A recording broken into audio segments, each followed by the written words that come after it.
الحمد لله وكفى وسلام على عباده الذين اصطفى أما بعد فأعوذ بالله من الشيطان الرجيم بسم الله الرحمن الرحيم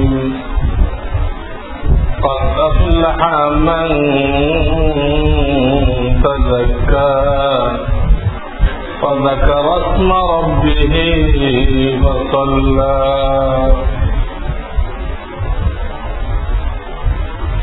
وقال رسول الله صلى الله عليه وسلم إن لكل قوم عيدا وهذا عيدنا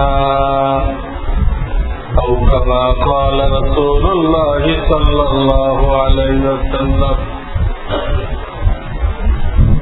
बुजुर्गान मोहतरम मुअज़्ज़ज़ हाज़िरीन, আল্লাহ রাব্বুল আলামিন আমাদের ইবাদত বন্দেগীর যে আসল খুশি, আসল আনন্দ, এটা তো আখিরাতে দিবেন। ওটার জন্য এই দুনিয়া না, নিজে হাতে রোজার প্রতিদান দিবেন। বান্দা কি খেতে চায়, কত খেতে চায়, আল্লাহ রাব্বুল আলামিন নিয়ামতের ঢের মাল লাগাই দিবেন। ঢের মাল মানে যত রকম হয় সব এক জায়গায় করে দেবেন, খাও। এবং সবচেয়ে বড় কথা হল নিজের সন্তুষ্টির ঘোষণা করবেন,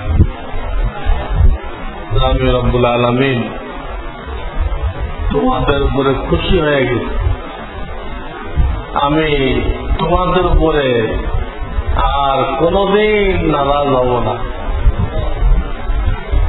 এইটা বান্দার জন্য এত বড় নিয়ামত হবে, সব নিয়ামতের উপরে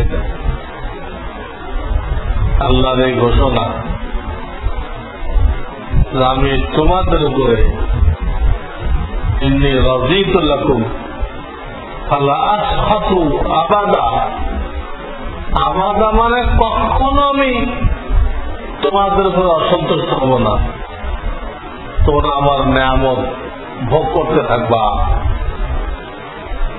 তো এর জন্য আল্লাহ রাব্বুল আলামিন সময় বরাদ্দ করে রাখছেন, নির্ধারণ করে রাখছেন আখিরাত। এরপরও তিনি বান্দার উপরে দয়া করেছেন যে কিছু আনন্দ খুশি আল্লাহ তাআলা দুনিয়াতে দান করেছেন, যাতে লোকেরা মনে না করে যে ইসলামটা একটা নিরস, এখানে আনন্দ খুশির কিছুই নেই, শুধু কান্নাকাটি করতে হবে আর সিজদায় পড়ে থাকবে। লোকেরা এই মনে করছে, আল্লাহ না, এরকম না। এখানে তোমাদের খুশি করার জন্য একটা ব্যবস্থা রাখা হলো। নবী আলাইহিস সালাতু ওয়াস সালাম যখন মদিনায় গেলেন, তো ওদের বছরে দুটা দিন ছিল, ওই দুটা দিনে তারা খুব খেলাধুলায় মত্ত হতো। তো নবীজি সাল্লাল্লাহু আলাইহি ওয়াসাল্লাম তাদেরকে বললেন, যেটা কিসের দিন?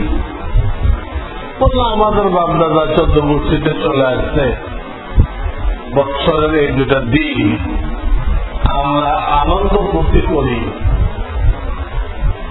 তখন নবীজি বললেন, তোমরা এই অবৈধ আনন্দ ফুর্তি বন্ধ করে দাও, আল্লাহ এর বদলে তোমাদের জন্য বৈধ দুটা আনন্দ ফুর্তির দিন ধার্য করেছেন, দান করেছেন। সেখানে তোমরা খুশি হও। খুশি হওয়া জরুরি, ঈদের দিন খুশি হওয়া জরুরি। কেউ খুশি না হলে সে আল্লাহর বিরুদ্ধাচরণ করল। খুশির আলামত তার চেহারায় প্রকাশ করতে হবে। খুশির আলামত তার কাজের মধ্যে প্রকাশ পেতে হবে। কাজের মধ্যে কেমনে প্রকাশ করবে? গরিব লোকদেরকে খুশি হয়ে যা তৌফিক হয় কিছু দান খয়রাত করবে, সৎকার না দিয়ে থাকলে দিবে। আবার বন্ধু বান্ধবকে, আত্মীয় স্বজনকে নিজের বাসায় যা আছে আপ্যায়ন করবে। তো খুশির আলামত। যাদেরকে আনা সম্ভব হয় নাই তাদের খবর নিবে, তোমাদের কোনো সমস্যা আছে কিনা, আমি তোমাদের কি খেদমত করতে পারি, আমি তোমাদের কি খেদমত করতে পারি বলো। এইভাবে সবাই সবার খবর নিবে। নবী আলাইহিস সালাম কেন ঈদের ময়দানে এক রাস্তাতে যেতেন আর এক রাস্তাতে আসতেন? কেন? এর কারণ সব মানুষের সাথে দেখা সাক্ষাৎ। এক রাস্তাতে যায় আর এক রাস্তাতে আসলে সব বাসিন্দাদের সাথে দেখা সাক্ষাৎ হল। কেউ বিপদে থাকলে তাৎক্ষণিক তাকে সহযোগিতা করো। সাথে যারা বন্ধু বান্ধব আসবে সবাই কিছু কিছু দিয়ে তার বিপদটা দূর করে দিল। এবং এটাই কাফেরদের উপরও মুসলমানদের শান শওকত, মুসলমানদের শান শওকত, তাদের ঐতিহ্য ঐশ্বর্য বৃদ্ধি পায়। এক রাস্তাতে যে আর এক রাস্তাতে ফিরলে তখন কাফেররা চিন্তা করে দেয় যে মুসলমানদের সংখ্যা কম। আগে একদল গেল, ওদের সাথে তাদের চেহারা কোনো মিল নেই, আর এক গ্রুপ দেখা যেত। কিন্তু ওই এক গ্রুপ এই এক গ্রুপ, কিন্তু মুসলমানদের কোন সংখ্যাই বলা যেতেছে না, কত লাখ লাখ লোকেরা। কাফেরদের উপরে শক্তি প্রদর্শন করা ইবাদত,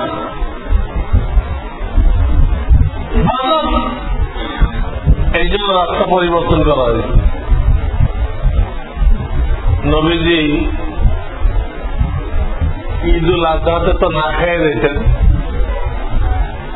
কুরবানির গোশত খাইতেন আসে, কিন্তু এই ঈদে খেয়ে আসতেন। হাদিসের মধ্যে আসছে বেজোড় সংখ্যক খেজুর, বেজোড় সংখ্যক খেজুর নবীজি সাল্লাল্লাহু আলাইহি ওয়াসাল্লাম খেয়ে এই ঈদে আসতেন। এই ঈদের সুন্নাত আগে আমি আপনাদেরকে বলেছি। মেসওয়াক করা, দাড়ি মোছ ঠিক করা, গোসল করা, ভালো কাপড় ব্যবহার করা। নতুনের কোন হাদিস পাওয়া যায় না। ভালো কাপড় আপনার কাছে 3টা সেট আছে, ভালো কথা ওটা পরে আসা সুন্দর, তাই বলে সেটা সিল্ক হইতে পারবে না। অরিজিনাল সিল্ক দুনিয়াতে পুরুষদের জন্য হারাম, সিল্ক হতে পারবে না। সেটা স্বর্ণ হইতে পারবে না। স্বর্ণ আর সিল্ক দুনিয়াতে মুসলমানদের উপরে আল্লাহ হারাম করে দিয়েছে। আমার এই ওয়াজ শুনে এক লোক আশ্চর্য হয়ে গেল। সে বলল, হুজুর বিয়ের দিনও পারবে না? চেন গলায় দিয়ে আসবে, বিয়ের দিনও পারবে না। হারাম সব দিন হারাম, বিয়ের দিন হালাল হয়ে যাবে না। বিবিকে বলা জান্নাতে হালাল হয়ে যাবে, জান্নাতে হালাল হয়ে যাবে, সিল করা হালাল হয়ে যাবে, স্বর্ণ হালাল হয়ে যাবে। জান্নাতে পুরুষদের দাড়ি থাকবে না, জান্নাতে পুরুষরা চুরি পড়বে। যে পর্যন্ত উজুর পানি পড়ত এই পর্যন্ত, এতে কোনো খারাপ দেখা যাবে না। চুরি পড়ার একটা আকাঙ্ক্ষা এখনো আমাদের দিলের মধ্যে আছে। চুরি পড়ার আকাঙ্ক্ষা এখন নেই, এটা বলতে পারবেন না, এখন আছে। সেই আকাঙ্ক্ষাটা আমরা মেটে দিচ্ছি কিসের দ্বারা? এই ঘড়ির চেন দ্বারা। তা নাহলে চেন আবিষ্কার হইত না। এটা ঘড়ির মাথা হয়তো, এটা রশি দিয়ে বান্ধা থাকতো, কিন্তু রশি দিয়ে না বাঁধে চেন দিতে গেল। এটা বোঝানোর জন্য যে একটা আকাঙ্ক্ষা তোমাদের দিলে আছে, এটা আল্লাহ জান্নাতের মধ্যে দেখে পুরা করে দিবে, পুরা করে দিবে। ঈদের দিন হালাল হালাল সুন্নতি লিবাস যেটা উত্তম, ওটা পরে আসতে হবে। এই ঈদে আসার সময় মনে মনে তাকবীর দিতে হবে। ঈদুল আজহাতে জোরে জোরে তাকবীর দিতে হবে আসার পথে। আর এই ঈদে মনে মনে আল্লাহু আকবার, আল্লাহু আকবার, লা ইলাহা ইল্লাল্লাহু, আল্লাহু আকবার, আল্লাহু আকবার, ওয়ালিল্লাহিল হামদ। অনেকে দিচ্ছেন, অনেকে দেন নাই। যারা দেন নাই অন্তত যাওয়ার সময় দিবেন। যারা মসলা না জানার কারণে তাকবীরে তাশরিক দেন নাই, এটা দুটোই দেয়া আছে। ঈদুল আজহাতে উচ্চ আওয়াজে দিতে হয়, আর ঈদুল ফিতরে আস্তে দিতে হয়, কিন্তু দিতে হয়। অনেক মুসলমান মসলা জানা থাকে না, তো দেওয়া হয় না। এই জন্য যাদের ভুল হয়েছে তারা যাওয়ার সময় অন্তত আস্তে আস্তে দিবেন। আল্লাহু আকবার, আল্লাহু আকবার, লা ইলাহা ইল্লাল্লাহু, আল্লাহু আকবার, আল্লাহু আকবার, ওয়ালিল্লাহিল হামদ। এইগুলো পড়তে পড়তে আসবেন। যারা সপ্তাহের ভেতর দেন নাই, তাদের দায়িত্ব ছিল ঈদের নামাজে রওনা হওয়ার আগে সপ্তাহের ভেতর দিয়ে দেওয়া। ডিভিশন পাইতে হলে এটা লাস্ট চান্স। সপ্তাহের ভেতর আদায় করে যদি কেউ ডিভিশন পেতে চায়, ফার্স্ট ডিভিশন, তার আখেরি চান্স ঈদের নামাজ আসার আগে দিয়ে দেওয়া। এই পর্যন্ত কেউ যদি না দিয়ে থাকেন, তাকে এই ধারণা করবেন না যে আপনারটা মাফ হয়ে গেছে। আপনাকে দিতেই হবে, তোমরা পবিত্রতার জন্য দিতেই হবে। কিন্তু এখন আপনি আর ডিভিশন পাবেন না, পাস করে যাবেন। সবচেয়ে ভেতরে কি করবেন? পাঁচশো তো বড় জিনিস, আল্লাহর দরবারে পাস করতে পারা এটাও কোনো নরমালি কথা। এই জন্য সবচেয়ে ভেতরে দিতে হবে। দিয়ে তাকবীর দিতে দিতে এক রাস্তাতে আসবে, আর এক রাস্তা দিয়ে চলে যাবে। তবে খুতবার মাঝখানে অনেক মসজিদে দেখবেন তাকবীর দিবে। 99% মসজিদে খুতবার মাঝখানে তাকবীরে তাশরিক দেয়। এটা কোন ফতোয়ার কিতাবে আমি পাইনি। এই জন্য ঈদের যে পার্থা আছে আমি ওখানে লিখে দিচ্ছি, এটা পরিহার করতে হবে। কিভাবে চালু হয়ে গেছে আমাদের দেশে দলিল নেই। আরো মারাত্মক কথা হলে যে ঈদের খুতবার মাঝে মাঝে ইমাম সাহেব যখন তাকবীর দেয়, ইমাম সাহেবের সাথে সাথে সব মুসল্লিরা দেয়, অথচ ইমাম সাহেবের দেওয়াটাই গলত, আর মুসল্লিদের দেওয়া ডবল গলত। মুসল্লিরা খুতবার মধ্যে কোনো কথা বলতে পারে না, কোনো দোয়া কালাম পড়তে পারে না। রাসূল সাল্লাল্লাহু আলাইহি সাল্লামের নাম আসলে মুখে দুরূদ পড়তে পারে না, কলবে পড়তে পারে, কলবে পড়তে পারে, মুখে দুরূদ পড়তে পারে না। তাকবীরের তাফসীর তারা কিভাবে পড়ে? এইভাবে মসজিদে আসবে, আসার পরে নামাজের নিয়ম কানুন শিখিয়ে দেওয়া হবে, ওই তরিকায় নামাজ পড়বে। যে নিয়ম কানুন শিখিয়ে দেওয়া হয় আমি একটু পরে বলতেছি, মাঝখানে দুই একটা মশলা বলে দিচ্ছি। একটা মশলা হলো এই, ঈদের দিনে আমাদের দেশে মহানাকার ভিড় লেগে যায়, কোলাকুলি, বুক মেলানো।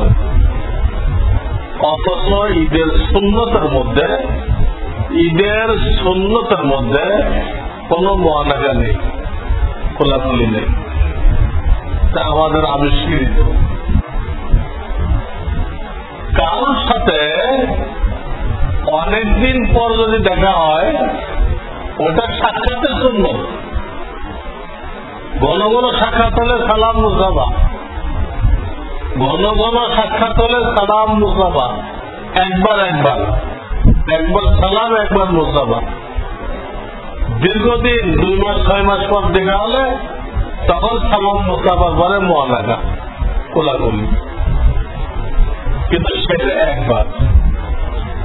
নামাজের আগে দেখা হয়েছে, আগে মহানাকা করে, পরে করবেন না। তাহলে বোঝা গেল পরে করলে আপনি ঈদের সুন্নত মনে করে করতেছেন। তাহলে এই লোকটার সাথে বুঝলাম অনেকদিন পরে দেখা হয়েছে, তো দেখাটা আগে হয়েছিল, তারপরে নেই গেল। একবার করতে হবে। দুটো ব্যক্তি তার ডান গর্দান আমার দিকে চান, এটাকে গর্দান বলে। আমি যেটা হাত রাখছি এটাকে গর্দান বলে। দুটো ব্যক্তি তার ডান গর্দান মিলাবে একবার, অনেকদিন পর দেখা হবে। ঈদের সুন্নত না কিন্তু এটা অনেকদিন পরে সাক্ষাৎ হলে সাক্ষাতের জন্য ডান গর্দান মিলাবে, সিনা মিলাবে না, পেট মিলাবে না, সিনা মিলাবে না, পেট মিলাবে না, এই জায়গাটা মিলাবে। একটু দূর থেকে করবে, দূরত্ব করলে এই জায়গাটা মিলবে, মেলার পরে একটু ধরে রাখবে একবার। আমাদেরকে বুক মিলাই দিতে কয়বার? 3 বার। কোথায় শরিয়াত, কোথায় আমরা? আমাদের সাথে শরিয়াতে কোন জোর মিল আছে? রসম পালন করতেছি, আমরা প্রথা পালন করতেছি। তারপরে ঈদের নামাজ নবী আলাইহিস সালাম সারা জীবন মাঠে পড়ছে, একবার বৃষ্টির কারণে মসজিদে পড়ছে। এই জন্য যেখানে মাঠের ব্যবস্থা আছে সেখানে মাঠে পড়তে হবে, যেখানে মাঠের ব্যবস্থা নেই সেখানে মসজিদে পড়তে হবে। আমাদের সেক্রেটারি সাহেব মাঠের ব্যবস্থা করার জন্য 2-1 বছর আগে উদ্যোগ নিয়েছিলেন, কিন্তু সেই উদ্যোগ কামিয়াব হয় নাই, বরং উল্টা ওনাকে হুমকি দেওয়া হয়েছে। ইজাজত তো দেয় নেই, মাঠটা খালি পড়ে থাকে, ওনার জানের উপর হুমকি দেওয়া হয়েছে। ভণ্ডরা, বেদাতি লোকেরা, তার মানে এখানে সুন্দর মাঠ ছিল, এলাকার সব মসজিদের লোক মাঠে করতে পারত, কিছু ভণ্ড লোকের কারণে সেটা সম্ভবপর হয় নাই। অপারগ হয়ে আমাদের এই মসজিদে পড়তে হয়েছে। এই জন্য মনে দুঃখ রাখতে হবে যে আমরা মাঠের ব্যবস্থা হলো না। এই দুঃখের কারণে আল্লাহ তাআলা সব পুরাপুরি দিবেন। একটা জিনিস যদি পুরাপুরি না পাওয়া যায় কিন্তু মনে দুঃখ থাকে, এই দুঃখের কারণে আল্লাহ তাআলা পুরা সব দিতেন। এই দুঃখটা আমরা রাখি। আর খুতবার মধ্যে কোন বাক্স রুমাল কিছুই চালাবেন না। খুতবার মধ্যে এগুলো চালানো, কথা বলা হারাম। খুতবা হয়, নামাজের পরে খুতবা হয়। ঈদে তো আগে খুতবা পরে নামাজ, জুমাতে আগে খুতবা, কিন্তু এখানে আগে নামাজ পরে খুতবা। কাজেই এই খুতবার সময় কথাও বলবেন না, কেউ চলেও যাবেন না, বাক্স চালাবেন না। এগুলো হারাম কাজ, হারাম পয়সা তোলা যাবে না। তুলতে হলে এখন তোলেন, তুলতে হলে নামাজের আগে তোলেন। তার কাছে লোক চলে যায়, অনেকেই দিতে চায়, দেওয়ার নিয়ত করে আসে। তাদের একটা বৈধ সময় দিতে হবে। আমাদের এই মসজিদ সুন্নতের মার্কাজ, আমাদের এই মসজিদ সুন্নতের মার্কাজ। এখানে প্রত্যেকটা কাজ সুন্নত লিখা হয়। যদি আপনারা অন্য কাছে প্রচার করতে পারেন, অন্য মসজিদ সম্পর্কে আমি গ্যারান্টি দিতে পারি, অন্য মসজিদ সম্পর্কে গ্যারান্টি দিতে পারে না। আপনারা এখনই তোলেন, সাবকাতারের লোকদের দিয়ে যে যা পারে, হ্যাঁ, ঈদগার জন্য দেন। আজকের জন্য এই মসজিদটাই ঈদগাহ, এই ঈদগার জন্য দেন। পরে কর্তৃপক্ষ যেখানে ব্যয় করে করবে। এখন আমি ঈদের নামাজের তরিকা সম্পর্কে বলতেছি। ঈদের নামাজের তরিকা সম্পর্কে বলতেছি। আজকে আজানও নেই, একামতও নেই। ঈদের দিনে আজানও নেই, একামতও নেই, ডাকাডাকিও নেই। আল্লাহ একদিন ডাকাডাকি ছাড়া রাখছে। কে কে ডাকাডাকি ছাড়া জামাত পায় আর কে কে পায় না, এর একটা পরীক্ষা নেওয়ার জন্য ঈদে কোনো ডাকাডাকি নেই। হাদিস বুখারী শরীফের লা আযানা ওয়ালা ইকামাতা ওয়ালা নিদা ওয়ালা শাই, চারটে শব্দ। আযান হবে না, ইকামত হবে না, ডাকাডাকি হবে না, কিচ্ছু হবে না। ডাকাডাকির পরে আল্লাহ রাসূল থামেন নাই, আবার কি বলছেন? কিচ্ছু হবে না। আপনি ঘন্টা মেটাবে, ঘন্টা মেটাবে, কোন সুযোগ নেই। অথচ আমি মোহাম্মদপুর এলাকায় থাকি, ফজর নামাজের পর থেকে ডাকাডাকি শুরু হয়ে গেছে। আমার বাসায় আওয়াজ আসছে, কোনো ডাকাডাকি নেই, 1 ঘন্টা ডাকাডাকি করতে। এই যে বলতেছিলাম তু পূজা ও সুন্নতে আহমদ পূজা, এই কথাই বলতেছিলাম। তু পূজা ফার্সি শব্দ, পূজা মানে কোথায়, তুমি কোথায়, আহমদ সাল্লাল্লাহু আলাইহি ওয়াসাল্লামের সুন্নত কোথায়? তিনি বলতেছেন কিছুই নেই। আর 1 ঘন্টা ডাকাডাকি করছে। প্রত্যেকটা ভালো জন্য একটা আজান হইত, মানুষ এত বিরক্ত হইত, কত মারাত্মক। কোনো আজান একটা মধ্যে সরাসরি নামাজ শুরু হয়ে যাবে। কেন শুরু হয়ে যাবে? আপনারা নিয়ত করবেন, নিয়ত করবেন, বাংলাতে করবেন। যারা ভালো আরবি জানে না, আমি তাদেরকে পরামর্শ দেই বাংলায় নিয়ত করবেন। নিয়ত আরবিতে করা কোনো জরুরি না। কি নিয়ত? 2 রাকাত ঈদুল ফিতরের ওয়াজিব নামাজ এই ইমামের ইক্তেদায় পড়তেছে। কিবলামুখী হইয়া 6 তাকবীরের সাথে এগুলো ফালতু কথা। কিবলামুখী আপনি হবেন, 6 তাকবীর দিবেন, ওগুলো হলো করণীয়, ওগুলো মুখে বলার জিনিস না, ওগুলো বলার জিনিস না। তারপর কেউ আরো বাড়াই দিবে, সে এসে বলবে যে 5 জায়গায় দাঁড়াইয়া পাক কাপড় পরিয়া শরীর পাক করিয়া তবে ঠেকাইবেন কেন? এই জন্য মূল নিয়ত করতো আঙ্গুলো ফালতু কথা। বা কারা আরবিতে লিখছে ফালতু কথা। মূল নিয়ত হল 2 রাকাত ঈদুল ফিতরের ওয়াজিব নামাজ, এই ইমামের একসাথে পড়তেছি, এই নিয়ত করবেন। নিয়ত করার পরে ইমামের সাথে তাকবীর দিবেন, আল্লাহু আকবার। আল্লাহু আকবার কিন্তু নিয়ত না, আগে তো নিয়ত।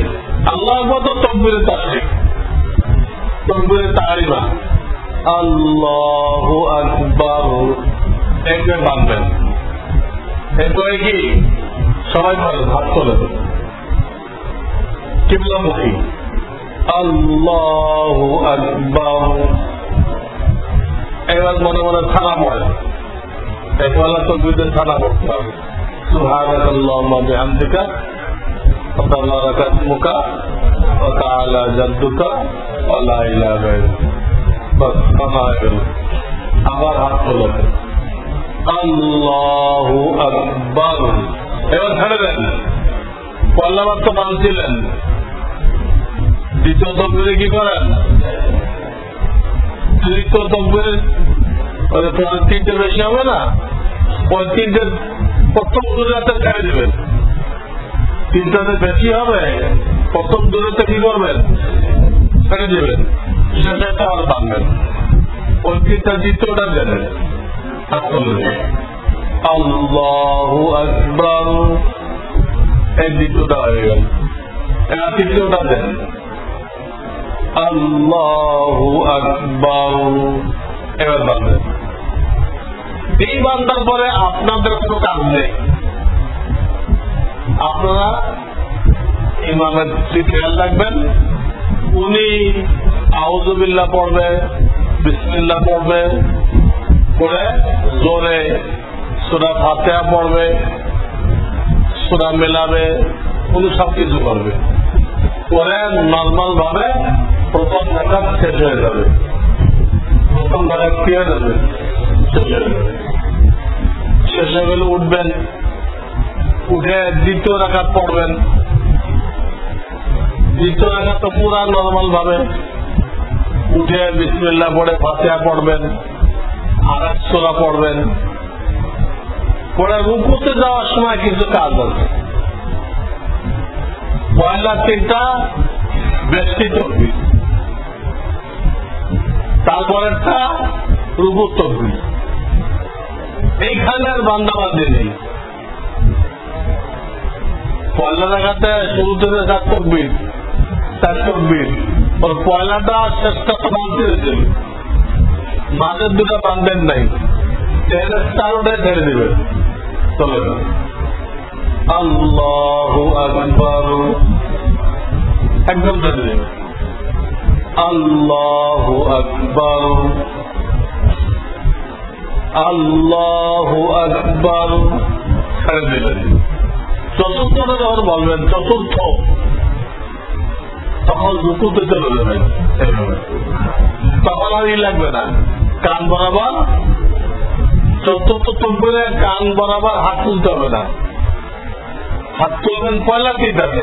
দ্বিতীয় রাকাতের কথা বলতেছি, দ্বিতীয় রাকাতে রুকুর আগের কথা বলতেছি।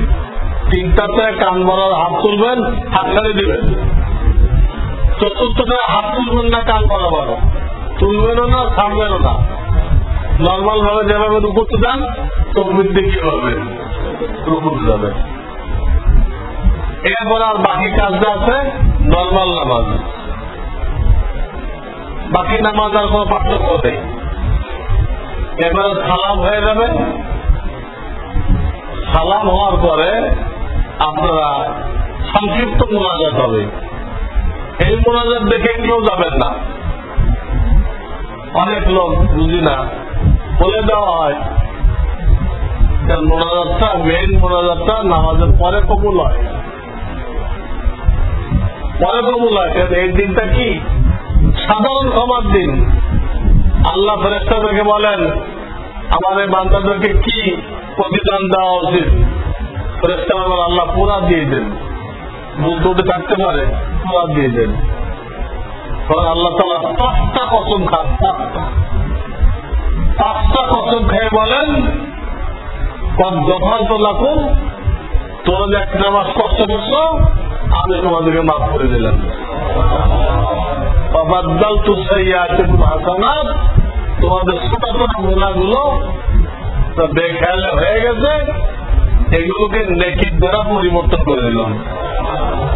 আল্লাহ দয়া দেখেন, গুনাহকে নেকির দ্বারা পরিবর্তন করে। হ্যাঁ, তারপর হাদিসে আছে ফায়ারজিউনা মাগফুরান লাহুম, লোকেরা মাগফিরাত পাওয়া অবস্থায় বাড়ি চলে যায়। এই দিনটা সাধারণ ক্ষমার দিন। যদি এত তাড়াহুড়ো করে যাওয়ার দরকারটা কি? কাজটা কমপ্লিট করে যায় তখন আমি সাধারণ ক্ষমার আওতায় করব। এই জন্য নামাজের পরে যত মোনাজাত হবে কেউ উঠবেন না। কেউ উঠলে তারা বোঝায় বসে দেবে। দুটা খুতবা হবে, কটা খুতবা হবে? এই খুতবা শোনা ওয়াজিব, তো ওয়াজিব রেখে কেউ যাবেন না। খুতবার পরে আপনার ইচ্ছা, ঈদের কাজ শেষ, ঈদের কাজ 2 খুতবা হওয়ার পরে ঈদের কাজ শেষ, গেলে যান। আবার থাকেন তো আমরা আরো কিছু আমল করি, ওটা সুন্নত হিসেবে না, শরিয়ত হিসেবে না, বৈধ হিসেবে। আমরা 3 বার কুল আল্লাহ শরীফ পড়ি, পরে আমাদের যারা মরহুম আত্মীয় স্বজন আছে তাদের রুহে বকশিশ দেই, তাদের জন্য ঈদ হয়। এটা কোনো শরিয়তে বলে নাই, এটা আমরা বৈধ মনে করি। কেউ যদি সুন্নত মনে করে করে তো তার গুনাহ হবে। অনেক কিছু বৈধ মনে করলে যায়, সুন্নত মনে করলে না যায়। আমরা 5 ওয়াক্ত নামাজের মধ্যে মোনাজাত করি, কি করি? যদি মুস্তাহাব মনে করে করেন তো যায়, যদি ওয়াজিব মনে করে করেন তো না যায়। একই মোনাজাত, কেউ মুস্তাহাব মনে করে করতেছে তার জন্য যায়, কেউ ওয়াজিব মনে করে করতেছে তার জন্য না যায়। মোনাজাত কিন্তু একটাই, আপনারটা যায় আর জনটা না যায়। তো আশা করি সব কথা আপনাদের বুঝে আসছে না? এখন আমরা মেহরবানি করে কাতার সোজা করে দাঁড়ায় যাই।